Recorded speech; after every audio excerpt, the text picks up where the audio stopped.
air.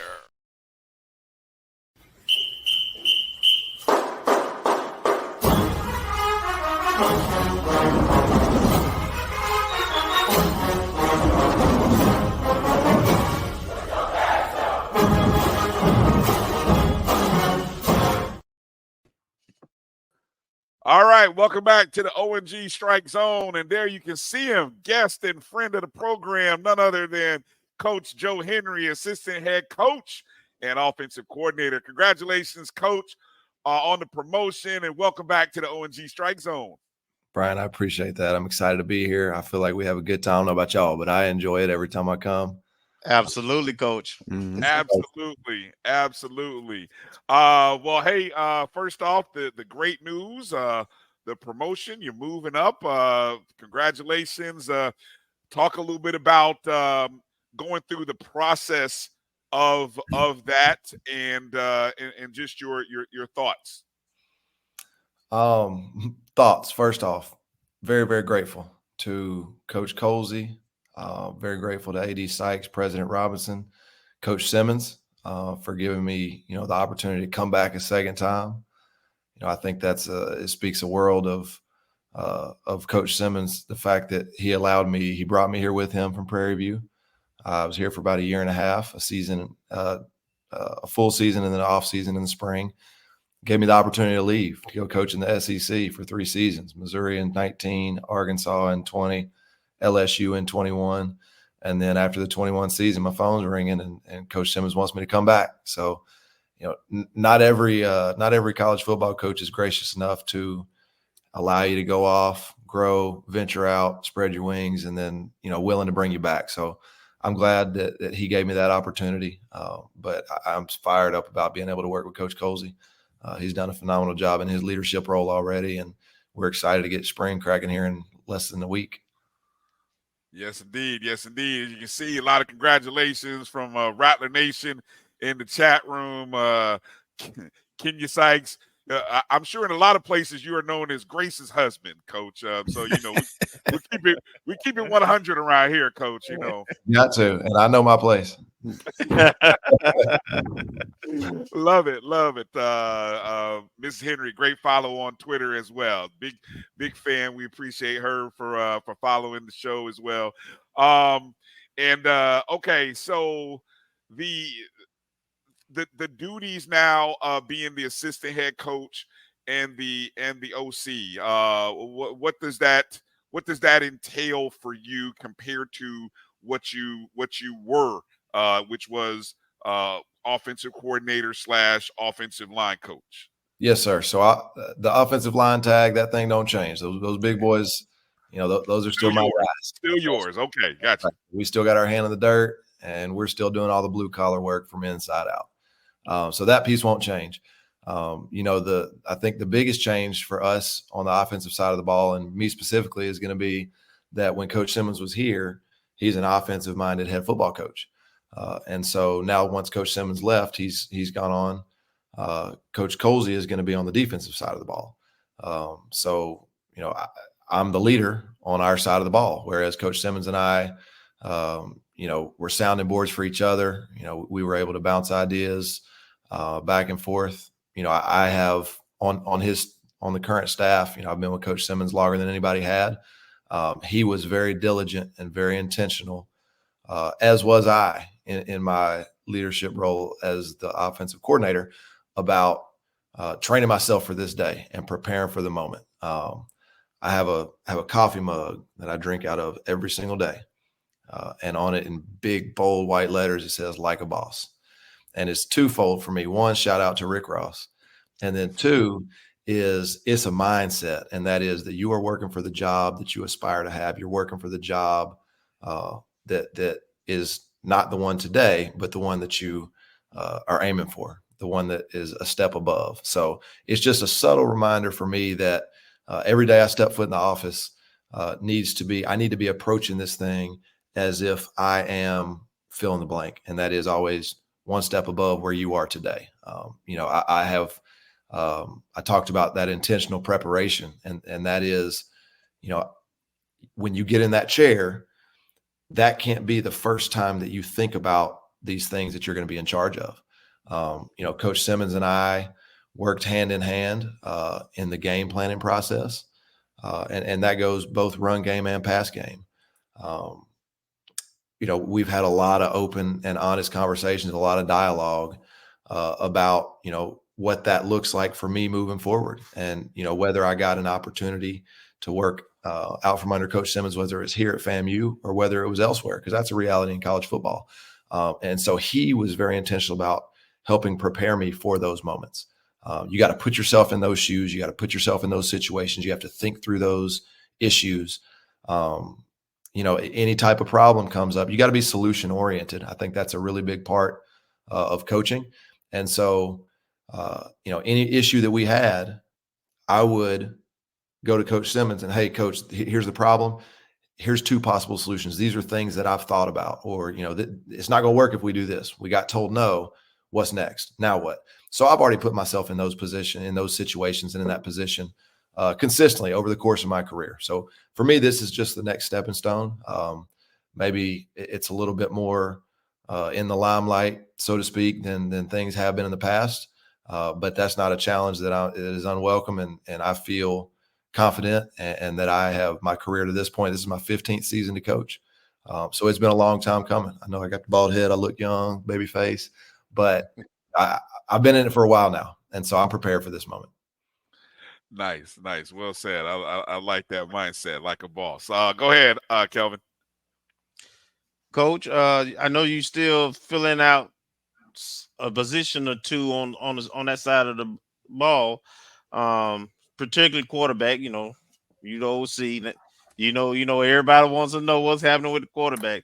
So just count on. I know you can't say exactly yet, but right. Where are you in the process of getting a quarterback coach? So the process went like this, and Coach Colsey spearheaded it. He gave me some autonomy to be able to, handle things on our side of the ball in the way that we all see fit. We've spent a lot of time as an offensive staff compiling names, gathering qualified candidates, vetting those people. I mean, my text messages, my emails, the DMs, they were blowing up with resumes, recommendations. Hey, I got a guy for you.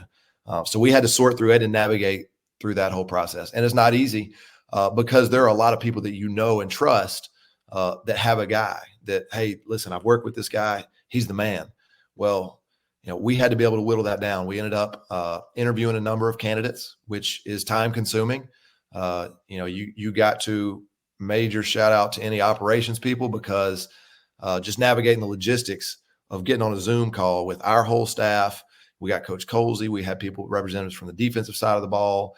Those coaches are still working in their full-time positions. Some of them are in different time zones. Like there were a lot of moving parts, and a lot of things went into, making sure that over the course of the week that we were interviewing people, that process moved smoothly.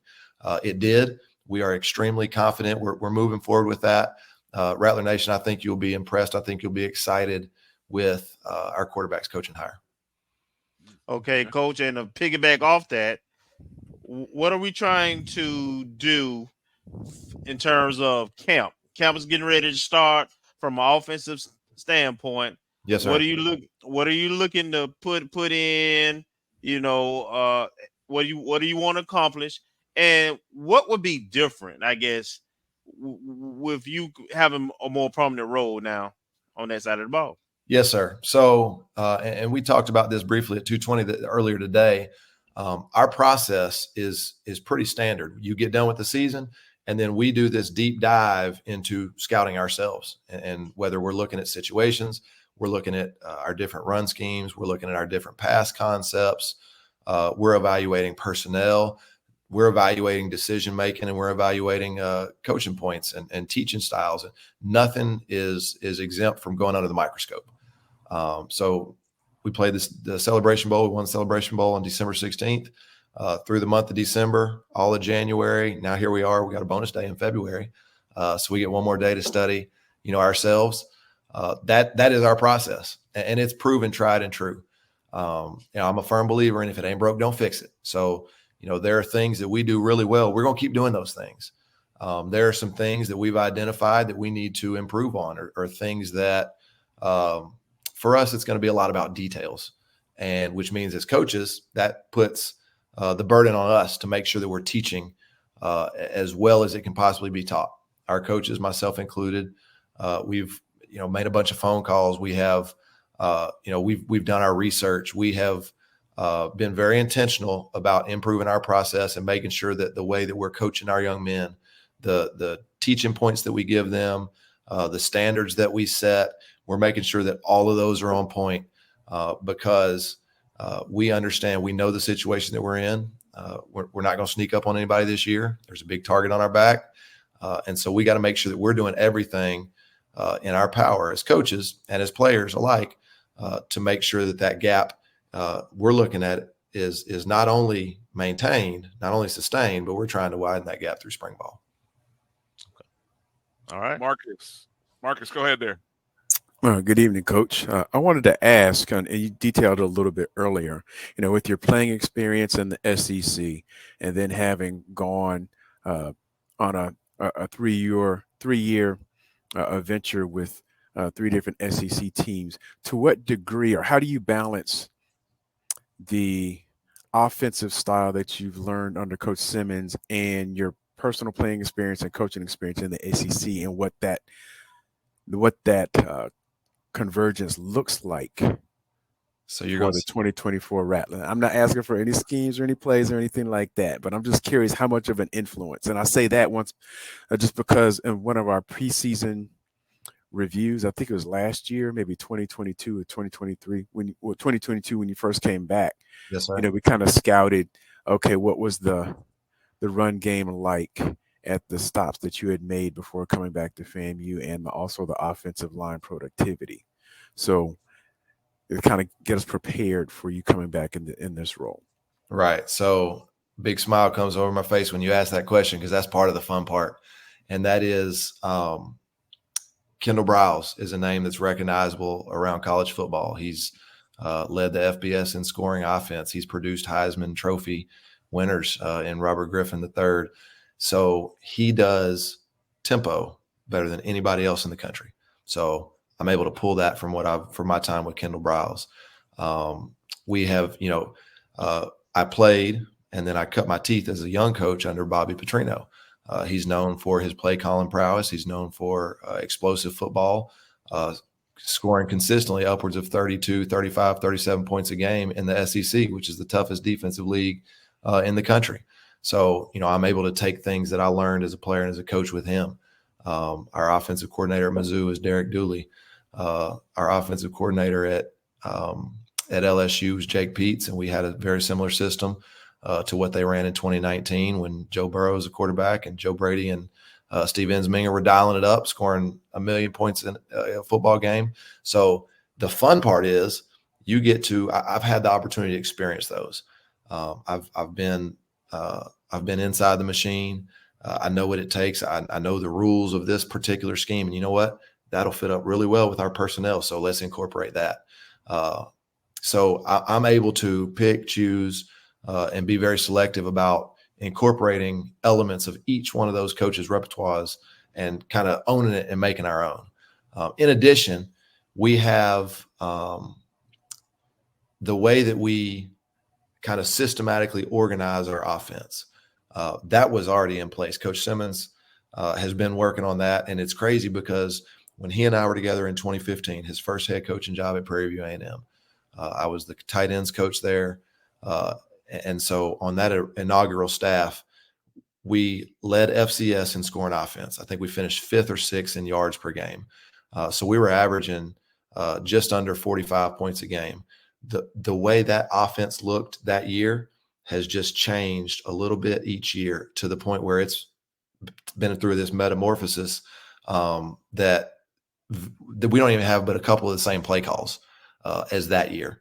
So we tweak it and change it and mold it and fashion it a little bit each season. After the spring, we'll go through that same process of evaluating ourselves. And there'll be some plays that we'll run this spring. You know what? It looked good on the board, but it's not the best thing that we can do. So you know what? We don't need it. So we'll scrap some of those things. They don't go away forever. They just go back into the catalog, and we'll keep them in the back of our minds, and maybe we'll be ready for it sometime in the future. But that's one of the most enjoyable things. That's one of the most fun, I guess, aspects of being a coordinator, is being able to pull from all those different pieces and find things that marry up with each other, that complement each other, that fit the skill set of the players you have. As we're meeting with the offensive staff, it's cool. Coach Wyndham, for example, he just got done coaching in the Senior Bowl.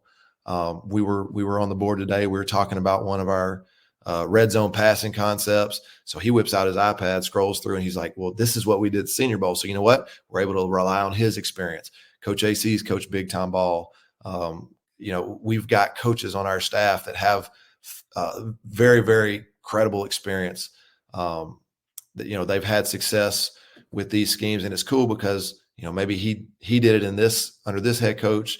This guy did the same thing under that head coach. We called it something different. So we just go through these dialogues to where this thing just gets fine-tuned and tweaked and molded till finally, come August and September and October, we'll have that thing ready for production. Thank you. Coach, is very cool because I hearing you, and I recall Coach Simmons even talking about that mid-season evaluation that you guys do at the end of the season. So let me see if I can get something out of you here.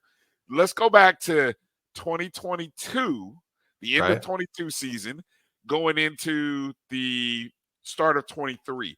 Can you give us something that you either positively or maybe, I don't know if the right word is negatively, but let's just say something that you wanted to change or something that you figured out in the season coming out of 22 to 23 that you guys did in that similar process. Obviously, you guys are going to find new things this year, but maybe take us back a year, or even if you want to go back 2 years and give us an idea of what that looks like, and maybe people will go, "Oh, okay, yeah." So something that I'm extremely proud of, and the biggest thing that we had to do coming out of the 22 season is we had to run the football better, like no question about it. And for us, again, everything, we looked at it from a holistic view. We looked at it from the play call selections. We looked at it from situations, from down and distance, from personnel, from, should we have run this play in this situation? Or, you know what, based on how they lined up, maybe this call would have been a little bit better. So we're evaluating everything. We improved running the football almost 50 spots ranked in FCS, which I don't know where other people were. But for us to be able to, it started with the coaching staff. We challenged ourselves. We were really intentional about like, hey, we need all hands on deck, more heads, more minds in the room, the better. Like no idea is a bad idea. So we just rallied. We threw everything together, continued to evaluate ourselves. Part of that process as well was through the off season. We intentionally structured our summer time to reflect that. We had a program that we call Baskin Robbins, and it was the flavor of the week. So what we did was during the summertime, we would spend a whole entire week focusing on this one run play, and we would meet on it, and then we would walk through it, and then we would meet on it again, and then we would walk through it again, a different aspect of that run. Maybe, how do we need to run the ball when the defense decides to pressure us? And if we get some unconventional defensive fronts or alignments, how do we handle those? What's the communication? And so then on Friday, we would take the work that we had done in the meeting room and on the field Monday through Thursday, and we would put it all together on Friday. And so we would have 5 solid days of classroom teaching, walk through, repeating things that we goofed up, making sure that the communication was right. And we would package that run up. We'd store it in our brain, and we'd move on to the next run. And so we did it for 6 straight weeks. We did that during the summer of 23. And it was all based on our study of ourselves for 22.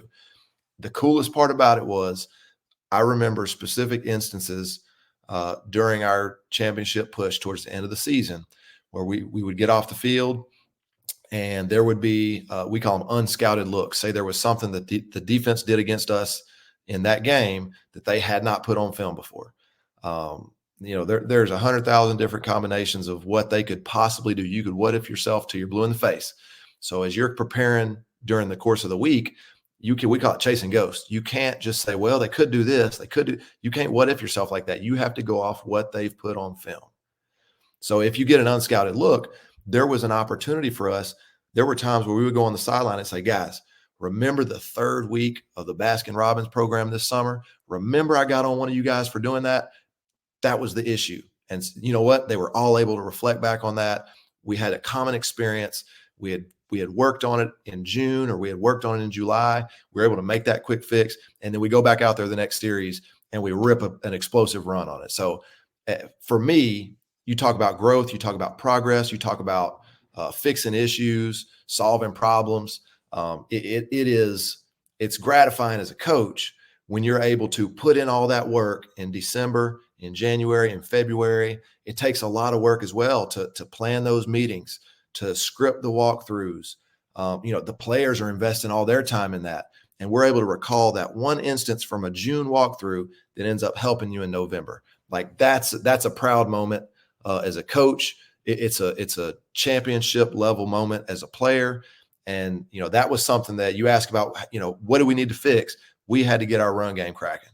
And we did that from our opportunity to prepare off-season, spring ball, summertime, fall camp, and then we carried it into the season. It showed up in November. Good stuff. Good stuff.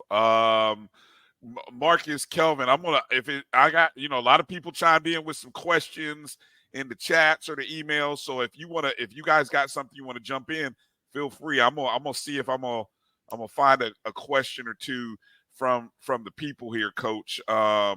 I know a lot of people. Let me see. One of the questions has to do with, now that you're a full-time play caller, what kind of adjustment do you have to make from being the offensive line coach? Where you're now the full-time play caller. If the offensive line is not doing something, are you able to get on them the way you used to? Even though you got these play calling duties, how a lot of people, I got a couple different questions in that form. Hold on the field or in the box? Which one? So that's a great question, and I'm sure that's what Rattler Nation is wondering. So the past 2 years, the way our process, the way our game day operation was, obviously Coach Simmons called the plays. And anything that happened from tackle to tackle was my responsibility. And coaching offensive line is a different animal. Here's an example. We could say we could throw an interception, and it might be a long ball and it gets tipped by somebody and the defense comes up with it. Fluke play. For an offensive line coach, say the defense brought a 6-man pressure and we picked it up perfectly. It could be something that we worked in practice. For an offensive line coach, that's a major win. Now, for the rest of the unit, we just gave up the ball. And so obviously we're running off the field and we got things that we need to fix. But the skill players in the offensive line almost operate in completely different arenas. Flip side of the coin. We might call a run play and we turn somebody loose. We don't block that nose guard. And maybe the running back makes him miss. I give him something in the backfield and just eludes him. And that's a great play by the running back. It might be a 25-yard run, but for an offensive line coach, oh goodness, you can't turn the nose loose. So the past 2 years with Coach Simmons, I've kind of operated in that world. Now for the rest of my career with Coach Simmons, I've been in the skill world. I've had responsibility, and I'm talking all the way back to 2015. I've been in the press box. I've been on the field. I've had my eyes on the back end. I've been concerned with the secondary safety rotation. I've seen pressures. I've been responsible for talking and communicating fronts to the offensive line coach. So I've been through just about every single level of that game day operation that you could possibly be. So I feel comfortable in all of those spots. Okay. Now, another piece is I can't tell you enough about how strong our offensive staff is and how excited I am that Coach Colsey has done a phenomenal job of he was the continuity play, right? He was the guy that was going to keep everything together, and he has delivered on that. He has done just that. So we already have this chemistry as an offensive staff. We already have, we all speak the same language. We all are looking for the same things. There are times, you spend times with some of your best friends long enough, you start completing each other's sentences, right? We go through those type things, right? Like we know Coach AC is going to have his gospel music on. Like it's going to be loud and it's going to be in his office. Before I walk in the office, I know what he's doing.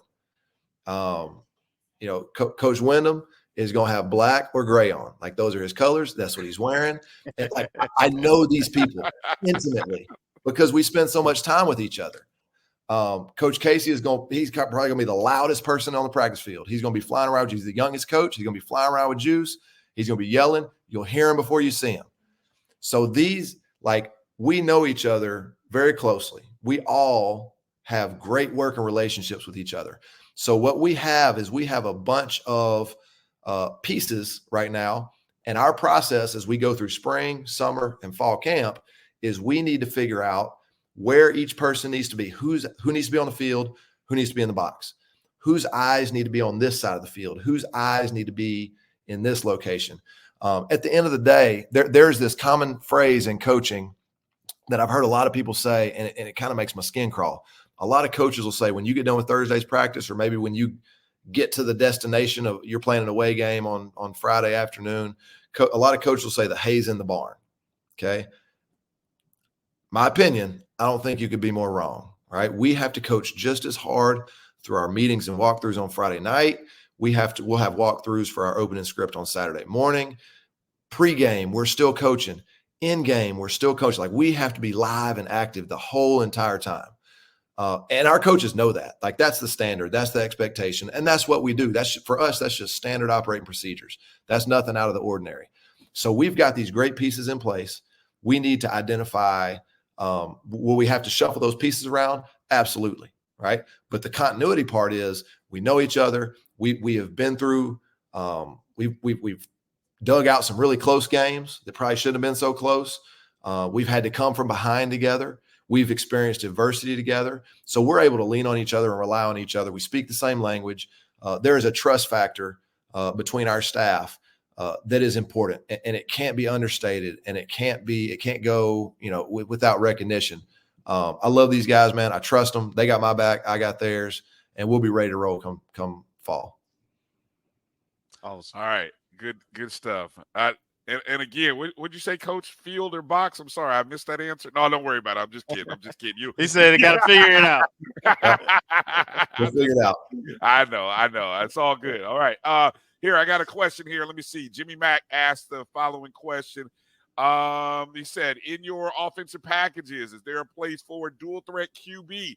If so, is there a QB in-house that fits that mold? I think a lot of our guys have the ability to be dual threat, but I'll let you answer that as best as you want to answer that, Coach. No, you're exactly right. And just kind of a side note, if it sounds like there's a war zone in here, if it sounds like a bomb's going off, it's just my 3-year-old. He's supposed to be in bed two hours ago. So yeah, y'all don't worry about me. I'm okay. I hear the ceiling rattling upstairs. So might be watching the show, Coach. Might be logged in watching the show. We got him fired up. So yes, there absolutely is a place for that. We are, one of the things that we'll talk about on offense a lot is FTS, and that's feed the studs. And that is, we need to figure out what our guys do best. And we need to find creative ways. It's our job as coaches to find creative ways to put them in those positions as often as we can. Now, it's our responsibility as coaches who develop young men, right, to take those areas of opportunity and those other areas that are not their strongest attributes, and to develop those and teach and grow those as well. But yes, there is absolutely a place for that. It always, it's kind of the great equalizer in the run game is being able to run your quarterback. So yes, we'll have an element of that. I think there are certain situations. We talk about situational football again.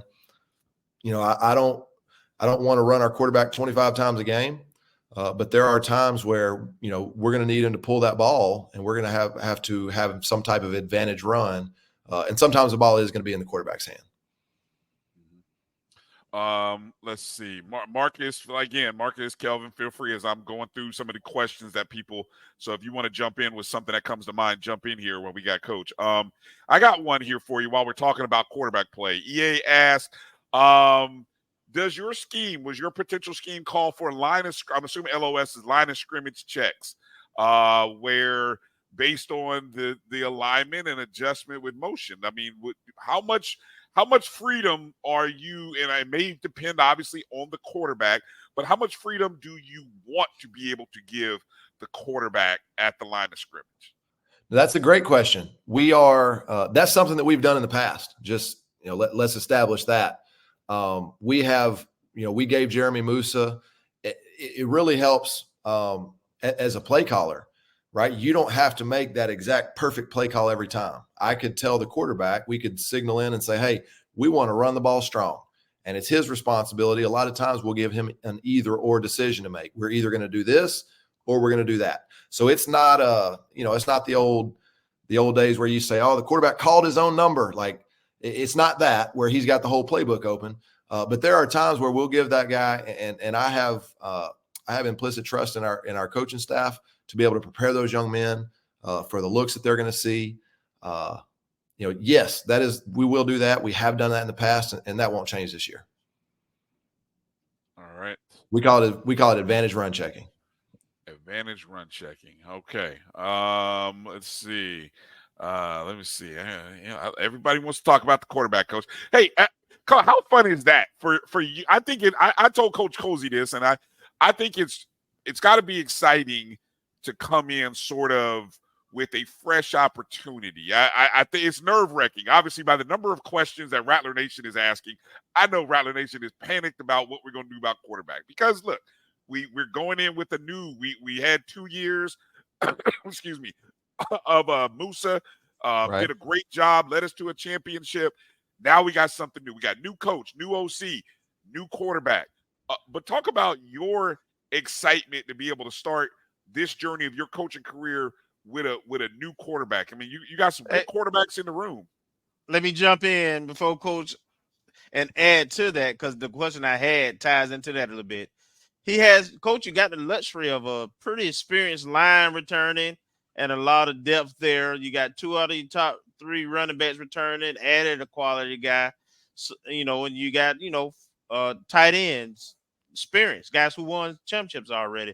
So that quarterback, that I can understand why everybody's talking about the quarterback position, of course, and that's always the pretty position, so to speak. But in answering that question, tie in how the luxury of having that experience around that quarterback plays into your decision.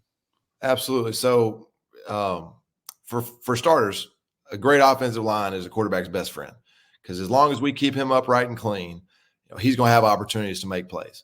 One of the best things about this offense is a lot of it is built around taking what the defense gives you. Obviously, we'll take our shots. We'll be calculating and when and how to do that. Again, that's one of the exciting parts about it. Like we're in the state of Florida. We got speed on speed on speed. So we'll run past some people. We'll have our fair share of down the field throws, deep balls, double moves, things along those lines to give the quarterback that that opportunity to shine and push the ball downfield. But for us, it all starts with the run game. So we're going to lean on those big guys, and I think we threw the ball against Southern. I think we threw the ball 51 times, which we were down. We came from behind. That was just kind of the nature of what that game called for. There are some aspects of our offense as well that give our quarterback an opportunity to decide post-snap whether he wants to throw the football or whether we need to run the football. We believe that through calling a lot of those quarterback post-snap decision type plays, the law of large numbers at some point is going to take over and those numbers will even themselves out. So, there may be a game where, you air it out 25, 30, 35 times. There may be a game where the same running back gets 22 touches. And that's just kind of the way that, based on the defensive structure, let's take Texas Southern, for example. They played in the 3 high safety defense. They changed it up a little bit on us, but they had some smaller body types. They were more in a dime personnel type, 6 DBs on the field at one time on first and second down. So that's probably not going to be a game where you're going to say, you know what, let's go backyard football style, y'all. Let's go empty backfield and let's just throw the ball over the yard. No, we're going to get our big guys in the game because they're keeping their little guys in the game. Let's turn around and let's hand the football off. And that's a recipe for success. We felt like Southern had really good size and they had good strength in the box and around the line of scrimmage. And so we felt that since our speed and our agility was an advantage, we turned that game into a perimeter game. We threw a lot of quick passes. We put the ball out on the perimeter now, and we did. The intent was, hey, let's force their bigger guys to make tackles on our smaller guys in space, out on the edge, on the perimeter. So that philosophy is not going to change. Our quarterback competition that we're going to have this spring is going to be exciting, and I'm a firm believer that competition breeds success. The cream will rise to the crop. Right now, man, these guys we have not had a practice yet, and they've already been competing. They've been competing in the weight room. They've been competing in the meeting room. We've had fourth quarter mat drills early in the morning. They've been competing in those. And so that's really encouraging to see. It's a healthy competition too, which I think is important. It's not a begrudging, there's no negativity to it. It's not a toxic type situation. I mean, it is a healthy, and I'm saying healthy, it's great for those guys. It's great for our football team. So somebody at some point is going to rise to the top. It may be after spring ball.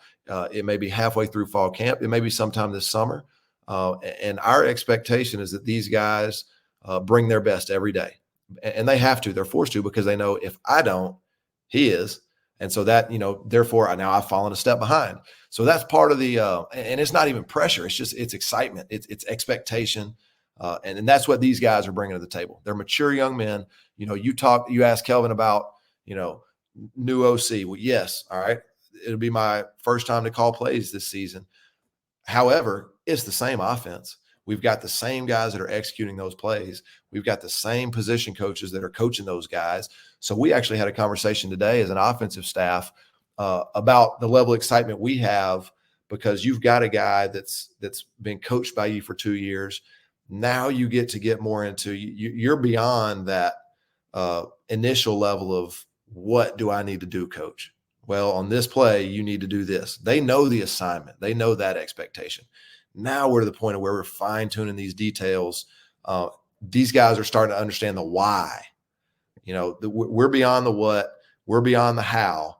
But these guys it's important that they understand why. Now I'm understanding, how do I fit into the bigger scheme, right? And so it's not the first time these guys are hearing that, but just as you become more developed, as you become more confident, the joke was today, you can only screw it up so many ways. So after you've screwed it up this way and that way and the third way, you figured out how to do it right. And so we've taken those reps, we've logged those corrections, we've gained that understanding, we've stacked those experiences, and that makes all of us better. So yes, first time calling plays, but it ain't the first time correcting. It's not the first time, making adjustments. It's not the first time being with these coaches. Like, Rattler offense is going to look familiar to Rattler Nation. Hey, that goes right into what Mr. Campbell put up, and I put that up. You basically are saying we have a championship environment. We do. I love that. I love that. It's cool because the guys that we were talking about earlier that were in the Legacy Bowl, those are the vocal leaders that we had last year. Jeremy Musa would speak up. Kamari Young would speak up. Cam Kelvin was not a vocal guy, but Cam Kelvin was Mr. Do Right. Cam Kelvin was Steady Eddie. He was everything that we expected of an offensive lineman. Those guys are gone now, which that leadership void creates opportunity. And it creates opportunity for these other guys who, maybe because I played behind Kamari Young and he was the vocal guy, it's hard to have two vocal guys in the same room. Well, now one of them's out. the next one steps up. So it's been really cool over the course of January and February to see these guys just come into their own, embrace these leadership type roles, start to speak out, speak out. They're finding their voice right now. That's part of the championship caliber culture that we're talking about. The best teams, Coach Colsey alluded to it today, the best teams are not coach-led teams, they're player-led teams. And we've started to get into the genesis of these new leaders rising to the top. It's really, you get to sit back as a coach and you kind of watch it happen. You know, we put these guys through a lot of stress in our fourth quarter drills. That there's a lot of adversity that these guys have to fight and battle. You know, there are times where in human nature, I think you want to kind of turn your back and point some fingers. Man, it's made these dudes grow closer together, and it's forced those leaders to start to speak up and hold their brothers to that same standard. So we got a lot of that going on, which lets us know, hey, we're heading in the right direction. Good stuff. One last one, Coach, here for you. I thought this was kind of interesting. Somebody just dropped, JT just dropped this. What's your game day fix, Coach? What's your rituals on game day? What's that look like for you? So it's kind of backwards here. I run. When we're on an away trip, when we're on an away game, as soon as we get off the bus, I go put some gym shorts on, put some shoes on, put my backwards hat on, grab my phone, and I go run 110s. And I typically do 12, 14 110s. Just a little nervous energy, I like to exercise. I like to move. Now, the backwards part about it is I hate running. If I'm going to do some type of cardio, give me a basketball. I'll go out in the yard and play with the kids. Like, I'll chase them around all day long. But I can't just, put on a set of headphones and start running like Forrest Gump. I can't do it, but I do it on game day. So it's a little backwards. If it ain't broke, don't fix it. We talked about that earlier. I've been doing it for a few years now, but it just get a little sweat in. Again, I talked about our offensive staff being tight. We're all close knit. We've got a pretty hardcore pregame workout ritual that we'll go through. And so, it'll usually last 30, 40 minutes, but man, we're in there getting it, break a good sweat, get a good pump in, get your heart rate up. Just, again, releasing a little bit of there's a lot of work and a lot of sitting down at a desk and a lot of, sitting in the meeting room and sitting at your own desk and sitting on the bus. We do it, kind of got a sedentary lifestyle throughout the week, save practice time. But we try to be intentional about moving around, trying to be healthy, get your blood flowing. And so we'll get after it together on game day. Typically in the morning time, just wake up, get your body moving, get awake, get ready for the day, and try to make your game pillow fit a little size smaller. Oh, I hear you.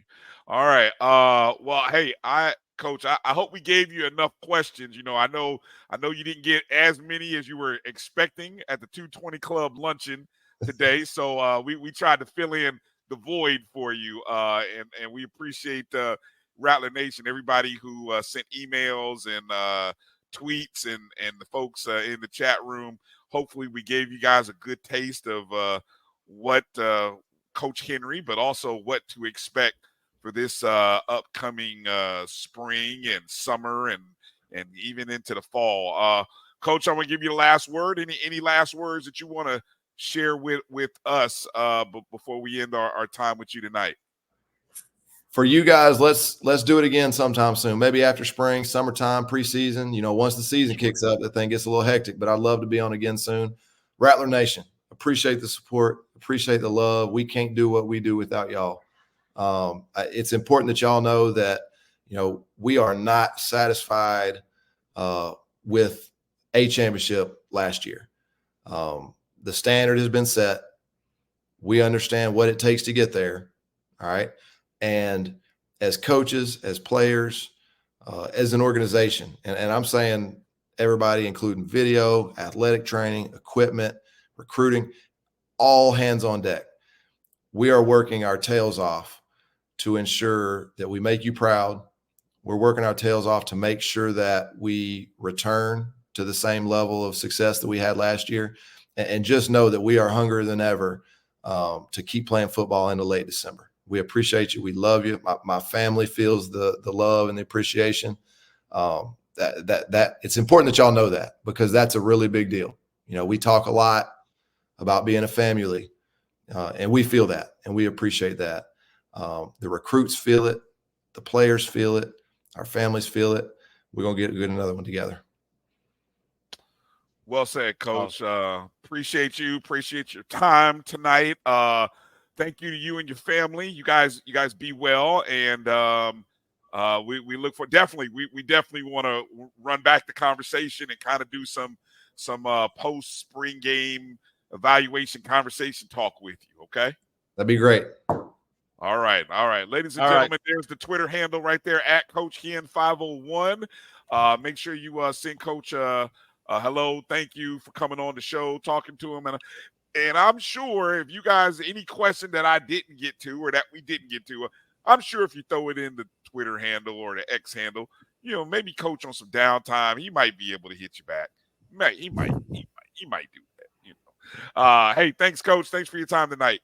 Appreciate you guys. Appreciate the work y'all do. Appreciate you. All right. All right.